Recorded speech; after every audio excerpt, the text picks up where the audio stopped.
এলাকার বাসিন্দাদের অভিযোগ, বেআইনি বাজি কারখানার প্রতিবাদ করলেই মিলত হুমকি। এর আগে নীলগঞ্জে 9 জন মারা গেছিল। আমি সেখানে গেছিলাম, তোমরা জানো, এই পাশেই তো নীলগঞ্জে হয়েছিল তখনও এবং এখনও। এর আগে পিংলায় বলো, অন্যত্র যেখানে হয়েছে, যখনই বিস্ফোরণ হয়েছে মুখ্যমন্ত্রী বলে দিয়েছেন ওটা কিছু বাজি তৈরি করা হতো এবং সেখানে দাঁড়িয়ে বিয়েবাড়ির জন্য, এবং তারপর ধাপা পড়েছে। আর সব জায়গায় বেআইনিভাবে করা হচ্ছে।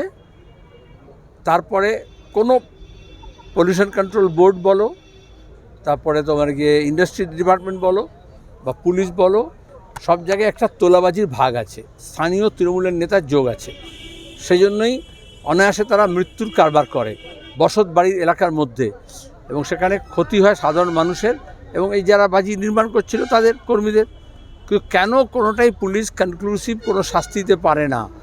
কেন এইগুলোকে বন্ধ করতে পারে না? একটা করে ঘটনা হলেই মমতা ব্যানার্জি বলবেন যত বেআইন আছে সব বন্ধ করে দিচ্ছি, তারপরে আবার অন্যদেরকে বলবেন যে তোমরা চালিয়ে যাও, কেউ টিকি ছুঁতে পারবে না।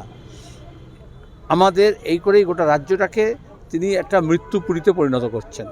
মানুষের নিরাপত্তা নেই, নিজের বাড়িতেও নিরাপত্তা নেই, আর এর মধ্যে কোনটা বোমা কোনটা বাজি এই তফাৎই তো থাকবে না। এসএলএস